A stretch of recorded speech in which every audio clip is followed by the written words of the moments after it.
Okay, we're live. We are not Memorex, for those of you that remember that commercial.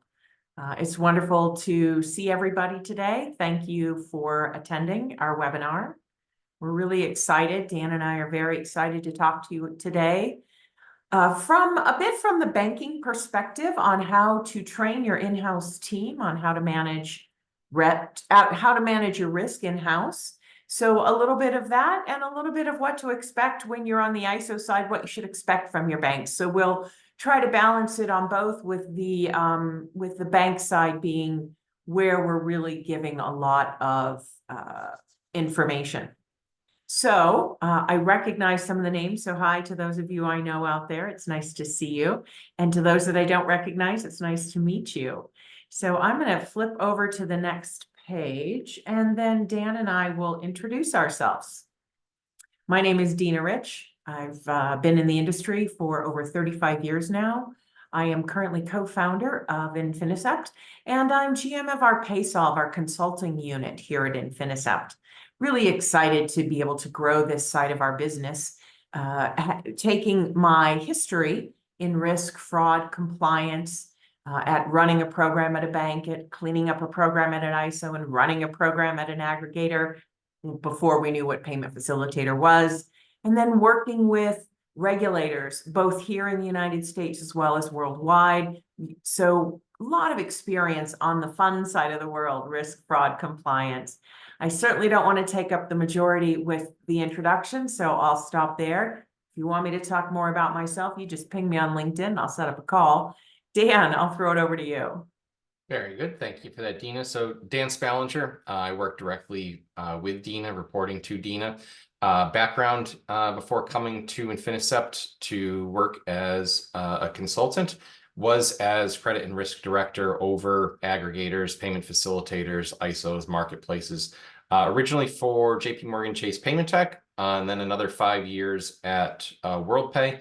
And I have also worked on the payment facilitator side of the house. So when it comes to discussing training, seeing training and education and the needs from both being within a bank as well as being within an aggregator type entity, and seeing training requirements and the needs from that perspective. And then certainly in the consulting capacity, going out and making recommendations to entities like those as far as what they should spin up for best practices, what are sort of minimum standards for training and education among their staff. So I'll stop there for myself.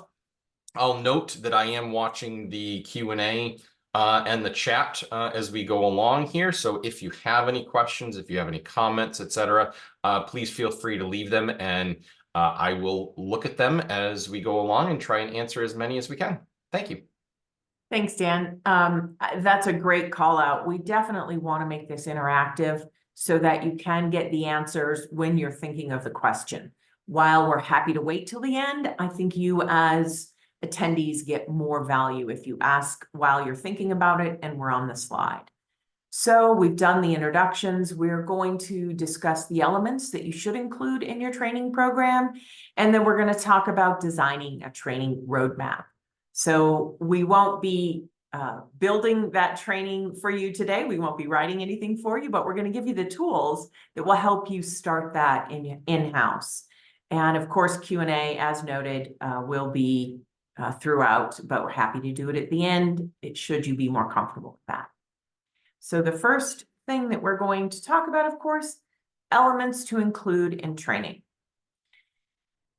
We want to remind you, this is from the bank's point of view, and everything that happens at a bank starts from that base of anti-money laundering.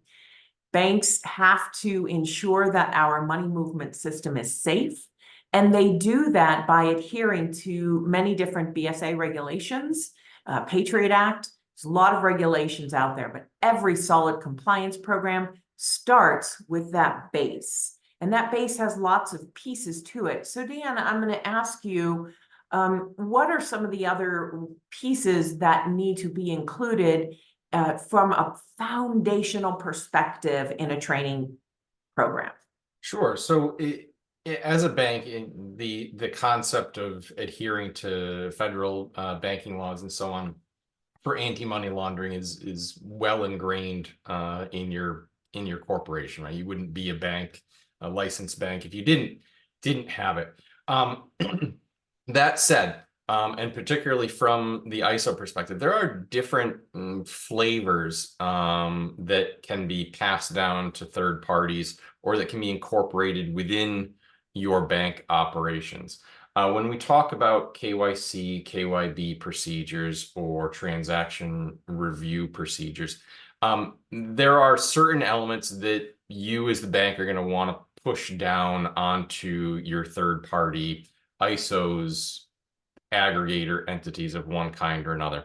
And those are going to be internal discussions that you have on your side. And depending upon what you push down, as far as what requirements you have onto those entities, is going to require different types of training, both within your bank as well as within any of the entities that you choose to sponsor. As an example, as a bank, your AML officer is going to be required to be knowledgeable about all of the AML guides, all the AML requirements that the feds may have. What you push down onto your third parties is going to be different from bank to bank to bank. Some banks want those third parties to have their own AML officer. Some choose not to, because those downstream parties are not necessarily licensed financial institutions that would require an AML officer. So what difference does that mean from a training perspective? Well, your AML officer is going to then need to know, okay, what can I expect if I'm not requiring that this downstream third party have an AML officer? What elements do I expect the downstream third party to be aware of or not aware of? If I do require the downstream third party to have an AML officer, is that AML officer themselves participating in ongoing training? Do they have their certifications that would qualify them to be an AML officer? So there's absolutely different considerations to be there. Likewise, on the KYC, KYB transaction review aspect of it, if you as the bank in a processing relationship have offloaded or use the sponsorship of third parties to perform these functions, to perform transaction review using various platforms to look at transactions for fraud or unusual transactions, or if you're relying upon the sponsorship of the third party to perform KYC, KYB, that's very different in terms of the training requirements than if you are doing those functions yourself. So recognizing what your specific model is, and which what you're leveraging any other potential third parties to do, or what you are performing yourself directly, is really going to drive what training elements you're going to consider standing up yourself versus perhaps what you might require those third parties to incorporate for training themselves. That's a great point, is the bank really has to come up ahead of time with their overall risk statement. So they have to understand the types of risk they want to take. And that would be a board-approved risk appetite statement. Once they understand that, it should also have behind it prohibited merchant types, what type of registration requirements are there, and then you're classifying high risk, low risk, medium risk. Once you have that risk tolerance that is board approved, you then go to that next level and say, okay, how are we going to ensure this happens? At the very least, you have to oversee as a bank what your ISO does, as Dan just noted. And at the very most, you can do it all. In reality, it's very out of market for you to do it all. Do things in the background, shadow, that makes sense. And having your third party, whether it's an ISO or a processor or a PF or a marketplace, have them do the lion's share of the work. I mean, after all, they make the lion's share of the income, so they should do the lion's share of the work. And when they do that lion's share of work, you do have to oversee it. So your training has to not only be what the rules are, what your risk tolerance is, what they have to do, but it has to be how to properly oversee and communicate. Because it's not enough to just know, you also have to know how to communicate back and forth and what to request from your third parties as the bank. And maybe it's even full access into their system. We always recommend that. Not sure that always happens. However, that is the best way to do your oversight and to build that into your contracts with your third party so that you can just go in and do your oversight without bothering anybody. Definitely makes sense. Dan? Yeah, absolutely. Just to sort of expand upon one of the elements here and where it leads from that expansion. Deana has mentioned here that twice in what she just said, that idea of the board level risk statement or board level risk appetite. And that's something that we've encountered recently that's been questioned to see why does that need to be in place, or why do we need to do it, or why does it need to be at a board level, et cetera, et cetera. So at a high level, let me just start by saying, well, the card brands themselves require that a risk appetite statement be developed at a board level within any acquiring sponsor. So let's just start with that. You need to have one because the card brands say that that's part of their rules, that it needs to be in place. But well, what does that do? Well, that sets the table for everything else that follows on. It sets the table for what types of merchants, as Deana said, are going to be prohibited, are going to be high risk, are going to require concurrence, are going to require nothing, that might be allowed for auto approvals by any third parties that you choose to support. That risk statement is going to drive periodic review cycles. It's going to drive how tightly controlled your risk monitoring requirements are, and so on and so forth. And so that ties into training when we talk about the education of everyone downstream from that board risk statement, right? Your internal teams are going to need to consume that risk statement, right? They should have that risk statement in the back of their head at all times. Do their actions align with what that risk statement is? Are they designing policies that align with that risk statement? Are they approving merchant types that align with that risk statement?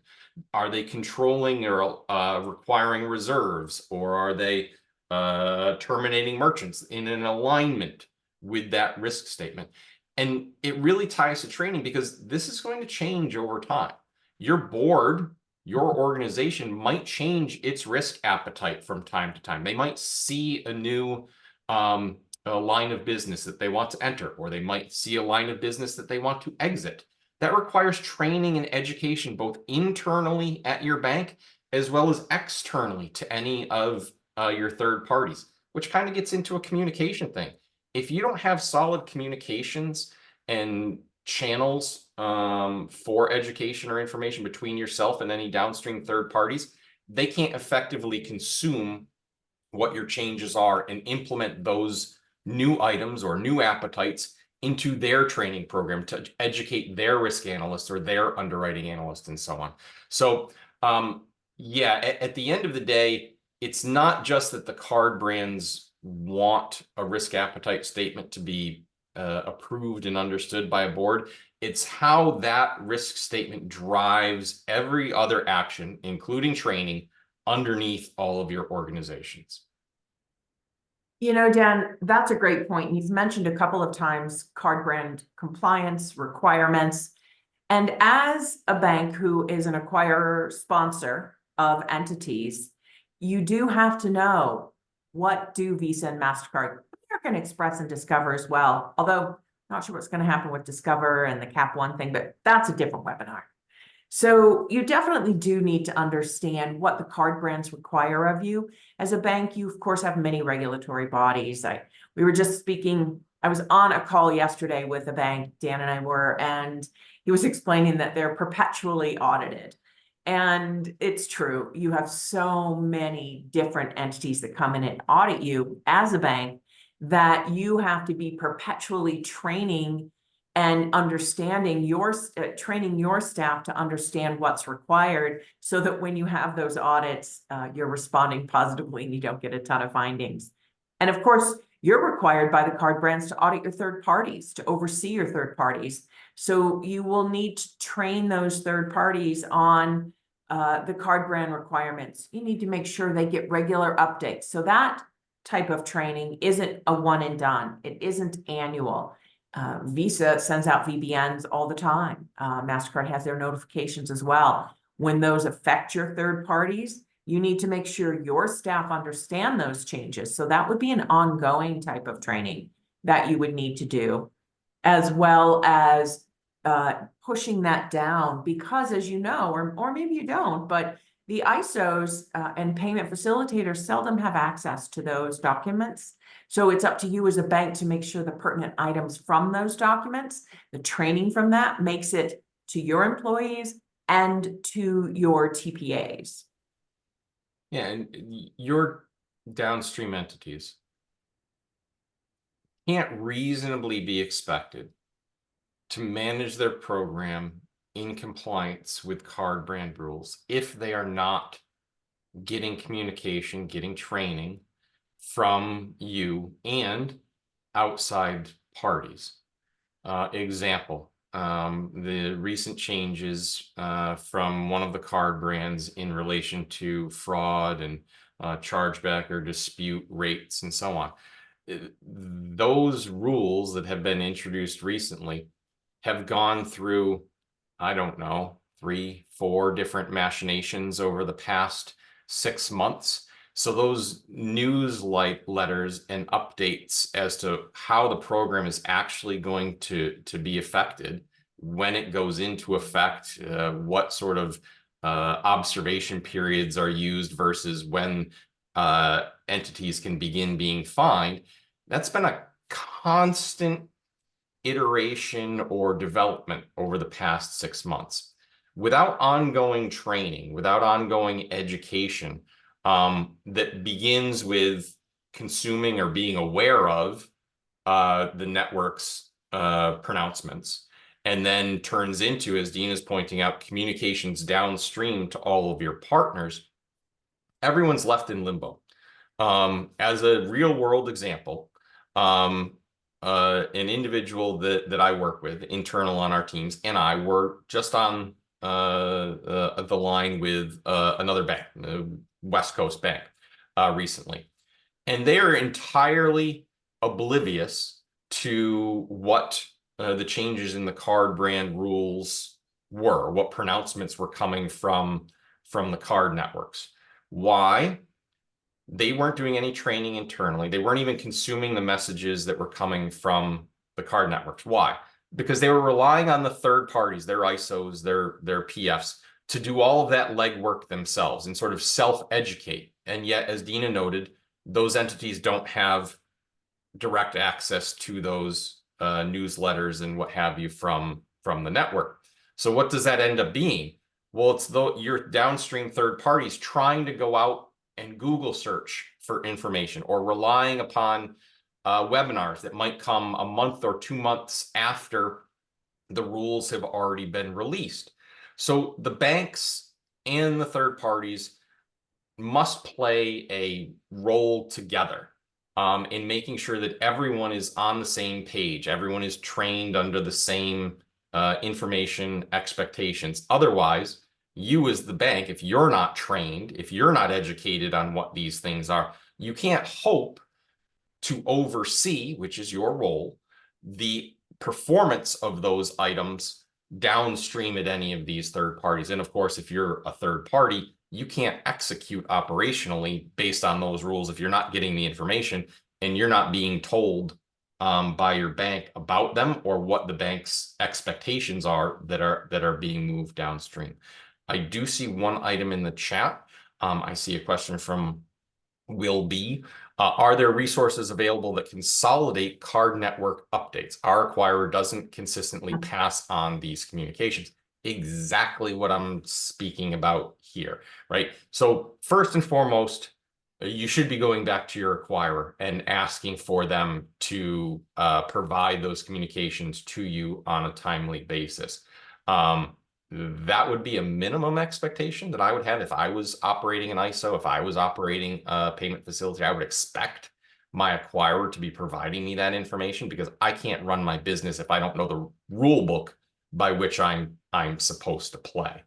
And in reality, I would expect, certainly in a best practice scenario, I would expect my bank, my acquirer, to be providing me training, not on everything, right? If it's just some small pricing change or what have you, I'm not expecting training on that. But something as large as a fundamental change in how chargebacks or disputes or fraud or fines are going to be passed down to me because of the behavior of the merchants that I'm bringing into the system, I would expect the bank to at least help me understand the nuance here, help me understand what the expectations are. There should be that sort of two-way street of communication with your acquirer. I don't want to throw acquirers under the bus, but I would say, yeah, I would tend to have that expectation of an open door of communication between the two parties in those things. Any comment on that, Deana? Yeah, actually, I do. So there isn't a resource where you can go as a non-bank and get the card brand updates. So a couple of the things that I recommend is when you're in the negotiating process with your bank, you put this in the contract that you want them, or that it's one of their requirements to educate you on card brand compliance changes and updates so that you can comply with them, and that they should let you know as soon as they know or within a reasonable amount of time. Also, there are organizations like the Electronic Transactions Organization, ETA. And what there are many committees. For example, I'm a co-chair of the PF committee, and on Friday, we have Visa coming to our committee meeting to re-present on VAMP. I don't want to talk about VAMP. That's a whole nother webinar as well. I'm just setting us up for a bunch of webinars. Anyway, that when you are a member of organizations like that, those committees tend to update their committee members when things change, which then means the ETA newsletter will note that on their weekly communication. So while there isn't a place to go individually, you want to join and pay attention to your industry. And I'm just going to throw out real quickly a little off topic from the Card Brand Network updates. One of the things I recommend that you do as a bank or an ISO or a human, but a bank and an ISO specifically to control your risk, is spend the first half hour of your day understanding what's happening in the US. We're only talking US region here, North America. So for example, if there's a hurricane out of Florida, you know that you better oversee your ISOs to make sure they are underwriting incoming accounts from Florida better. If you allow nonprofits, are they vetting those more deeply, because we know a lot of fraud comes in. Transaction review will be very different in that immediate area. The fires in California recently, you'll have a couple of restaurants that all of a sudden will have amounts go through the roof that at all odd times that you might now say is a problem. So as you are training yourself and as the bank and then your ISOs, make sure everybody's understanding what's happening in the world. And to that end, we're going to talk about red flag recognition. And the reason that fits is because AML is that base, and these are things you're required to do. And when you understand what's a red flag and what's not, you're able to, as the bank, do these pieces, the identify, report, or identify, investigate, report, document, all of those pieces, as well as you're able to require of your downstream to report up to you. And Dan, I know you are big in the AML compliance, and it's I don't want to say a passion, but I'm gonna anyway. It's a passion of yours to make sure. So I know you have some input on this. Sure, and I think the key element on this slide might be that team members item at the bottom, right? Team members need clear procedures for handling red flags. whether that's at the bank or at the third party level, that gets to the core of the training element that we're talking about here. Everyone in this food chain of items needs to know what the proper process is for identifying, investigating, documenting, and reporting, right? If you have not, whether you're at the bank or whether you're at the third party, if you've not been trained on where to escalate an issue, if you're at a third party, that escalation point might be you're escalating it to the bank. If you're at the bank, the escalation point might be to your AML officer, your compliance officer. It might be in a sort of sense in filing a SAR with the feds, right? Those would all be escalation points. If you're not performing education for your frontline employees that tells them this is where you go, this is what our expectations are for when you encounter something that is wrong, that is unusual, that is suspicious, you're probably doing your employees a disservice. Merely laying a policy or procedure in front of your employees and saying, read through this 200-page document or whatever it happens to be, and remember everything in it and go on your way. No, there should be training that helps them retain that in the back of their head, right? In that deep embedded gray matter, that they know where to go for their escalations, that they know what these procedures are when they encounter certain situations.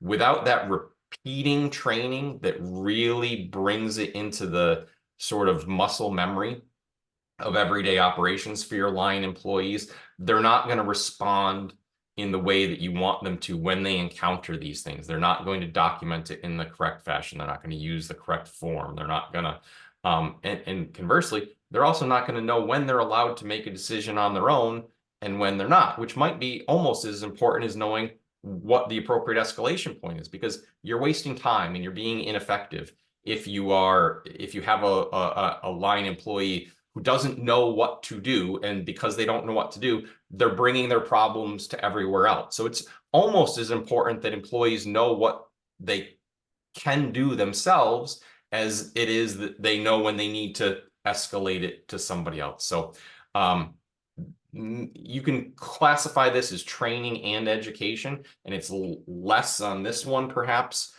about outside information, as Deana was saying, current events and so on, as it is internally to continue the training on what they should and should not be doing on a daily basis. Hey, wanted to let everybody know we got a question. Thank you very much. Yes, the slides will be available. Our Andrea, who is hiding in the background here, will make sure that everybody does get both the deck and the slides. I'm sorry, the deck and the recording.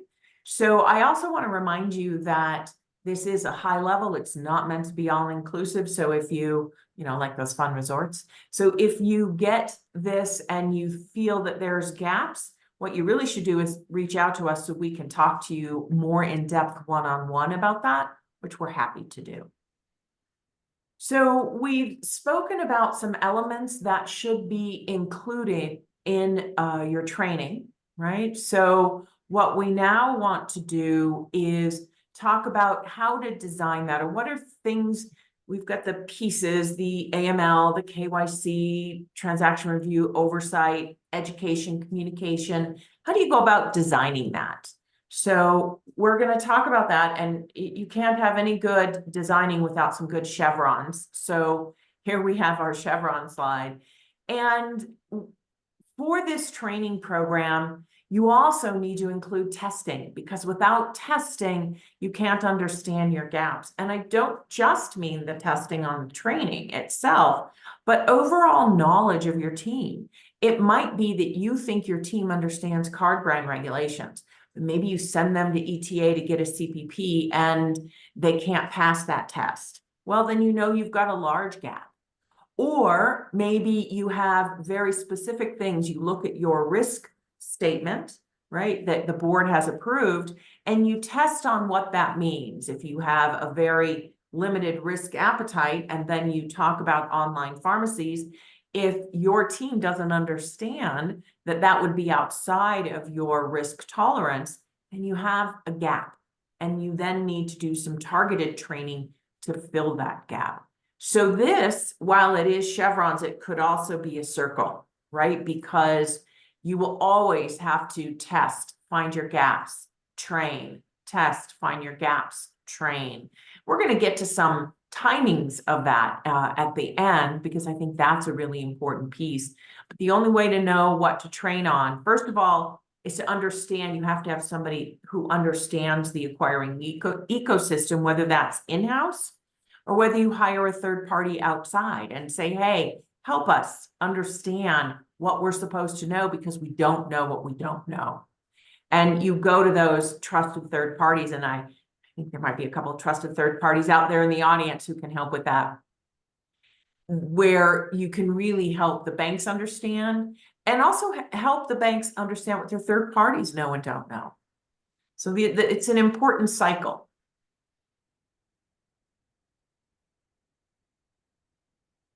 So program ownership. Dan, I'll throw it over to you on this one. Cross-departmental ownership.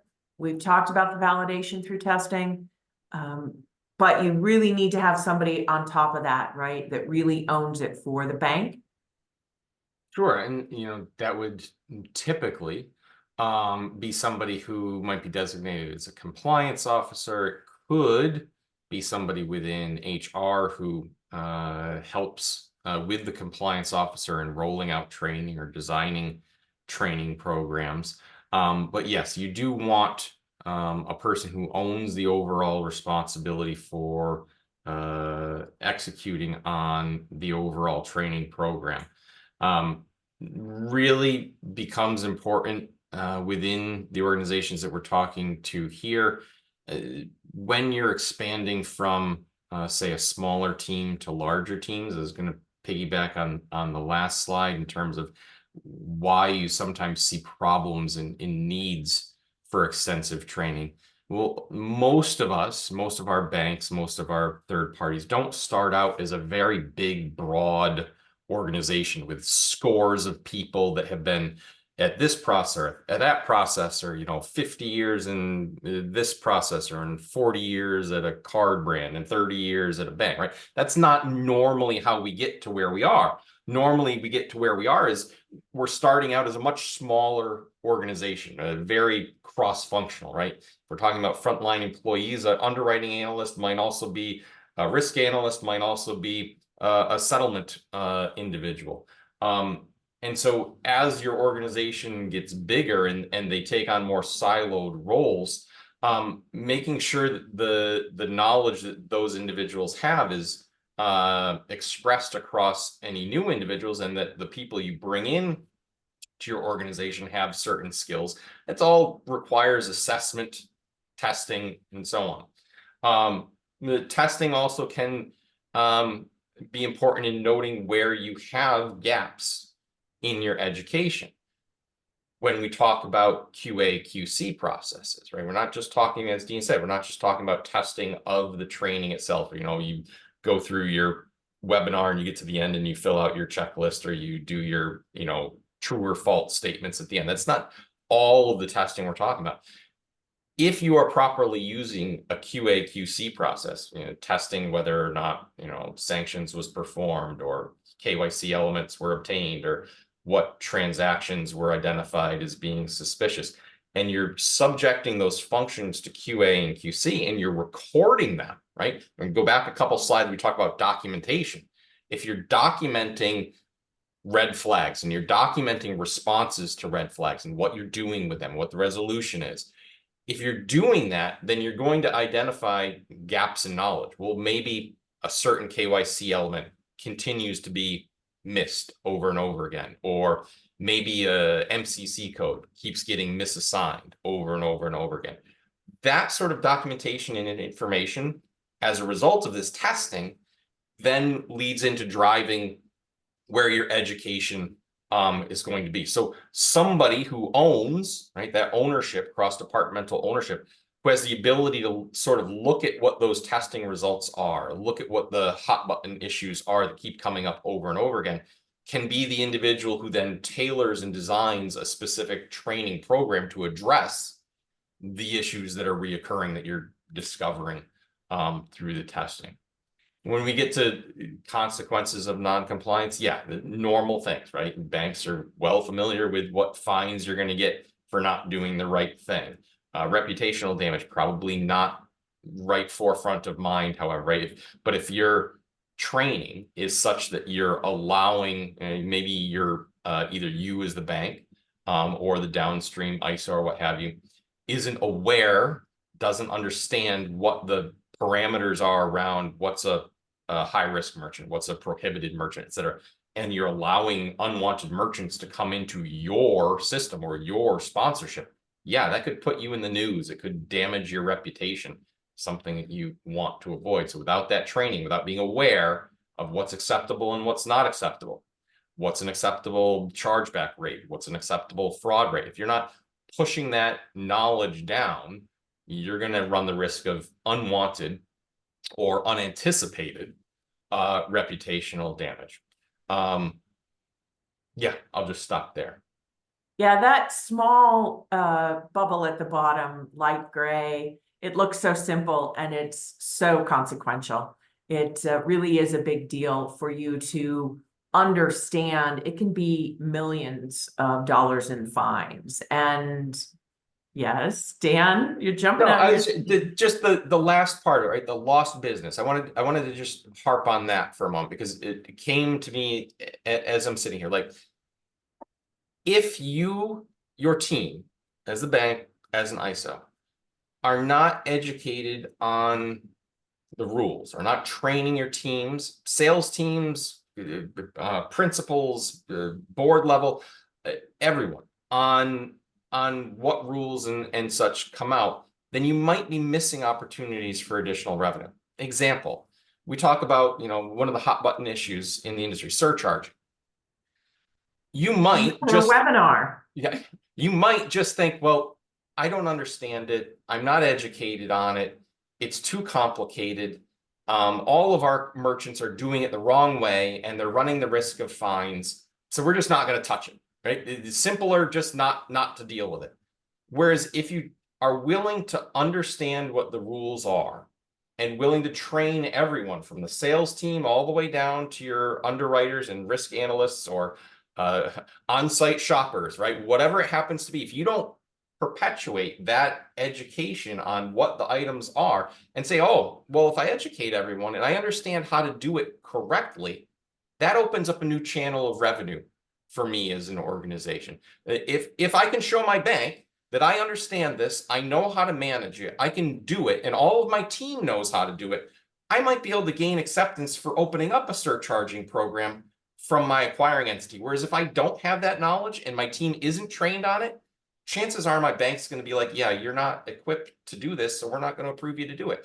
So it's not only about avoiding regulatory fines and reputational damage. Education and training can, when utilized in a similar example to what I just brought up, it can open new opportunities for your organization. Dan, that's so correct. And I'm reminded, and I've said this over and over, and I thought of getting a tattoo, except I don't really get tattoos, but nothing is as consistent as change. When I was a kid and my grandmother said that to me, I thought she was out of her mind. But as an adult, I realized nothing is so consistent. I can depend, death, taxes, and change. It's going to happen. Whatever is in there today is going to change. And that's why understanding it and staying on top of it, you can open up revenue doors, you can close lost doors. So the question then is, how often do I train? What does that look like? Well, you've got some required training, AML fundamentals. You should have, if you don't have an AML officer, as an ISO, your bank definitely has an AML officer. AML training must be completed annually, period, end of story. Your AML officer actually has even more training that they're required to do. The other required training, card brand rules. As they're updated, you are required to comply with those rules. So if you don't do that training, you can't comply. So that's required. What are some best practice training, recommended training? Underwriting and transaction monitoring, that's a part of AML fundamentals. It's a part of AML. But in the card brand world or in the acquiring world, there are many pieces. And as things change, as new tools become available, as we've got AI now. So there's a whole bunch of AI training that should be going on about how to use it properly, how to see AI coming your way, AI bots coming your way. Maybe I just mixed my computer metaphors, but how to see when it's coming, but then to use it to help you avoid. A lot of training there. Current event recognition. I did mention about that earlier, and it's one of the things that I am very passionate about when we're on site training anybody to do anything, staying on top of what's happening in your region. If you have a region that includes Canada, includes Mexico, if it includes Europe, whatever regions you're working within, while we're only talking the US here, you have to know what's happening in your region. That's just ongoing. And as you see things changing, you need to educate your staff, and you need to make sure your ISO is educated, or your third parties underneath you are educated. Dan. I was just going to say, again, piggybacking on something you said on the ongoing education, sort of what does that look like? What tools can I utilize? If I take something like changes in law or forthcoming, what might be coming down the road at a state, at a federal level in terms of regulation, laws, legislation, etc. There are any number of law firms that specialize in the payments industry. And while I wouldn't necessarily expect every single person in a bank or an ISO's organization to be consuming such information, those law firms, on a regular basis, you can subscribe to their newsletters, and they will send you a summary of articles of their own observations, of their own opinions of things. And you can go as deep as you want, right? Some of these newsletters cover, as Deana said, they cover North America, they cover South America, they cover Europe, they cover Asia. They cover a whole range of issues. They'll cover topics from payday lending to cryptocurrency to whatever it happens to be. And so in addition to like the trade groups that Dean is mentioning, there are numerous third parties out there. Yes, they're doing this for marketing purposes, hopefully to drive you to come and utilize their services. But from an education standpoint, there are a number of resources that at least sort of the managerial level of your teams should be consuming on a regular basis to know what's upcoming. And then they, and potentially your compliance officer, HR, whoever's the owner of the training, can utilize that information to spin up, to create, or to require education of your teams in order to maintain that current situation awareness. So we have a couple of questions. Before I get to those, and before Dan and I get to those, I am going to tell you one of the things we're offering to all of our attendees today is Dan and I are happy to offer up to anybody attending today a 1-hour phone call for a one-on-one or two-on-one conversation with you to answer questions that you maybe didn't want to answer or ask in a webinar format, or that you would like to give your specific details around. So you can get that. There are many ways that PaySolve can help you build programs or understand what's out there or understand how to make decisions. But that's if you decide you need to hire an outside third party. If you just have a quick question, we're offering that to all of our attendees today. So now let's get to our questions. The first one: how do you decide which parts of risk management to build internally versus outsource? I'm going to answer this from the bank's point of view, and then Dan, I'll let you take it from the ISO's point of view. From the bank's point of view, what we typically find is that they don't build internally, but they leverage the processor, the ISO, the payment facilitator. And the more they have a true partnership with that entity, and the more that entity lets the bank have logins to see, the less the bank has to build themselves. Dan, I'll let you answer it from the ISO or third-party standpoint. Sure. From that point of view, the third party point of view, I've seen it in numerous fashions, right? It is the traditional build it versus buy it argument that you're going through here. And if I use a general statement, it varies. Well, it varies. Have I seen organizations do everything, almost everything manually, right? Can you do sanction screening manually and cover that off, right? Just every time a merchant applies, you're manually going to FinCEN or what have you and looking them up. From a underwriting perspective, can you manually request bank statements from your yeah, you can do that. So that's a bit of a business decision that combines with your risk tolerances. If you're onboarding 10,000 merchants a day, well, that's not possible. And you're going to have to automate that and build it or outsource it in some fashion.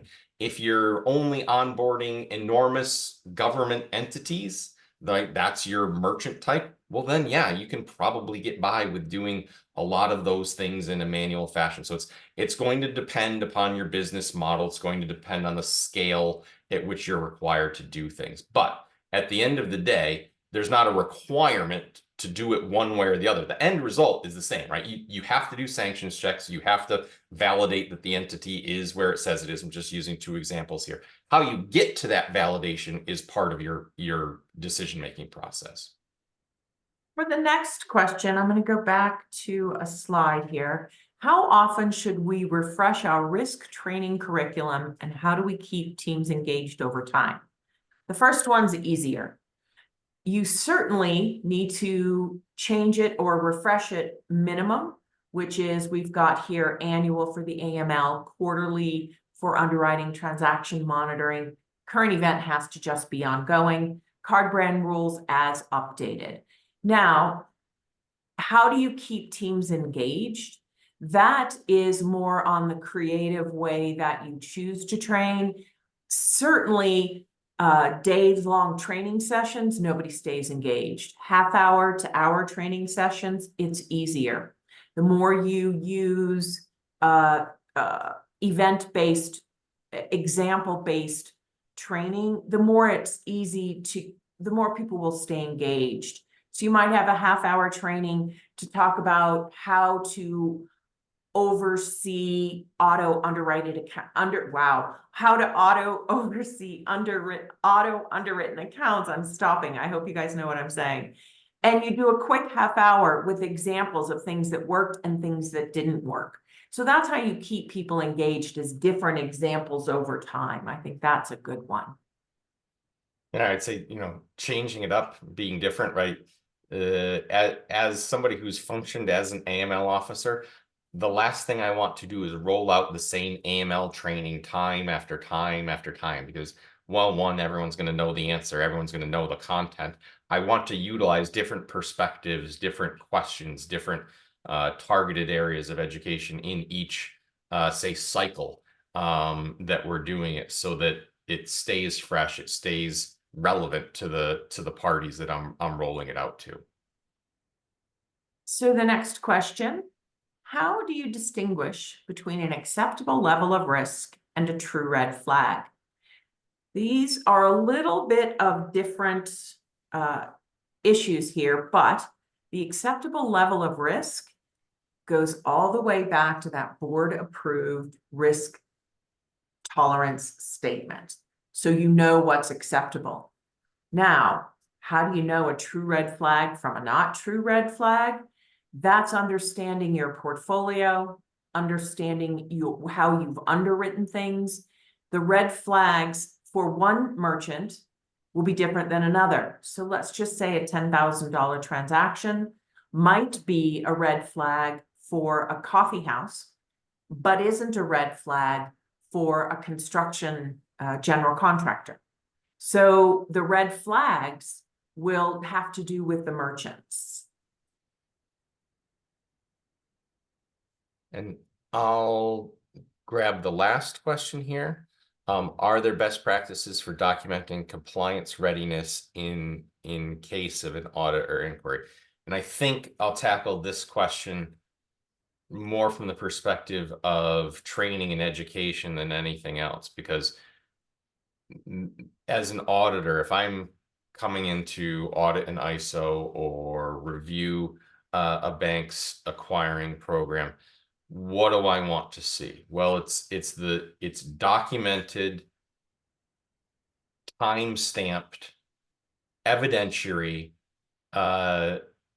info on when and how the employees were educated, right? It's not too much different if you think of a broad training program. It's not too much different than what I would require from an AML perspective, right? As a AML officer, I know if I get audited, I'm going to have to prove that all of my employees have been trained on AML as a general statement, if their roles are appropriate for it, right? Within a certain period of time, that it's been refreshed, that if my employees have just been hired, that there's a certain cadence of training that's required once they come on board.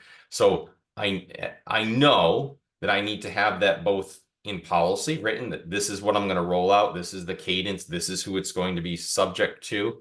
And then I need to show evidence, whether that's logs or sort of verisigns or what have you, DocuSign evidence that a person has actually gone through the training and then completed it at the end. And usually you want that training to come with some sort of testing at the end to show that the employee didn't just click all the way through and then, yep, I got my certificate and off I went. No, you want to see that they began the training, they ended the training, they understood the training, and here's the date and time that they completed the training. And then, again, on the appropriate cadence. For AML, that's annually. For card brand training, that might be quarterly updates that are disseminated and so on. But yeah, so policy procedure to define what that training is going to look like, and then evidence that the employees have been subject to that training. That would generally satisfy an auditor. And Dan, the next question I think goes with this, so I'll read it out for everyone to hear, and I think you'll be best equipped to start the answer. What are some of the most common mistakes you've seen companies make when building their first in-house compliance programs? I can speak to that from firsthand experience. I didn't contemplate the training should be broad or tailored sufficiently. Personal experience, personal error.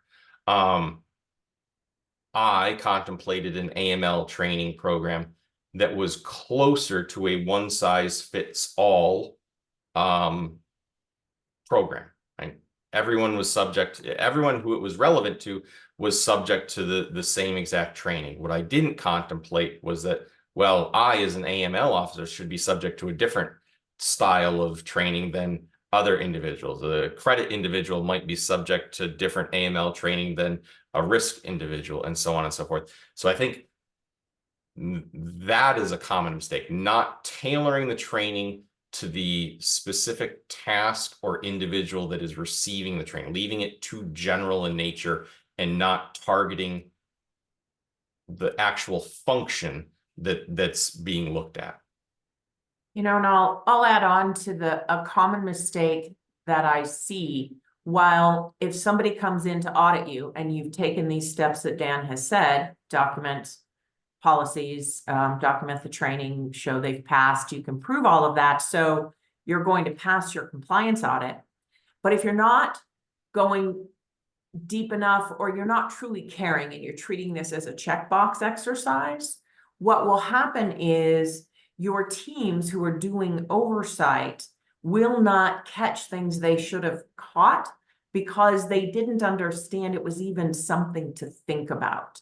So a common mistake I see that causes losses is not ensuring the team understands how much they need to know when they're performing oversight. And an example might be if a company gets a compliance item from MasterCard or Visa, like a VERP or a brand, and you begin to research that as the team member researching it, you put your blinders on and you research only from that card brand perspective. And you don't realize, I've got a card brand perspective, I've got a bank perspective, I have a third-party perspective, I also have an overall legal and regulatory perspective. So there's all these different viewpoints, and you can never just pick one when you're responding. So what I would say is, again, you'll pass your audit, but you might take a loss somewhere else because you didn't properly train people on what to think about when they were performing certain pieces of their function.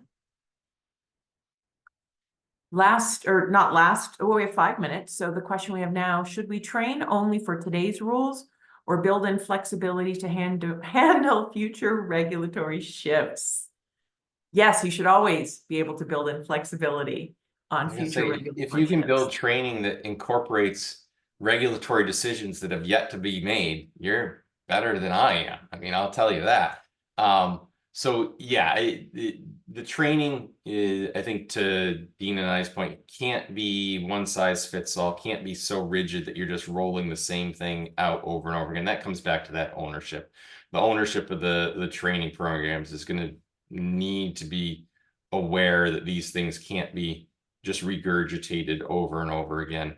They're going to need to incorporate current events, card brand rule changes, regulatory changes, legislative changes, et cetera, et cetera. It is going to be an ongoing process to maintain, right? It almost requires somebody to maintain the training program to make sure that it maintains its relevancy on an ongoing basis. You know, it's that seeing what's coming down, what's going to come at you, that nobody has a crystal ball.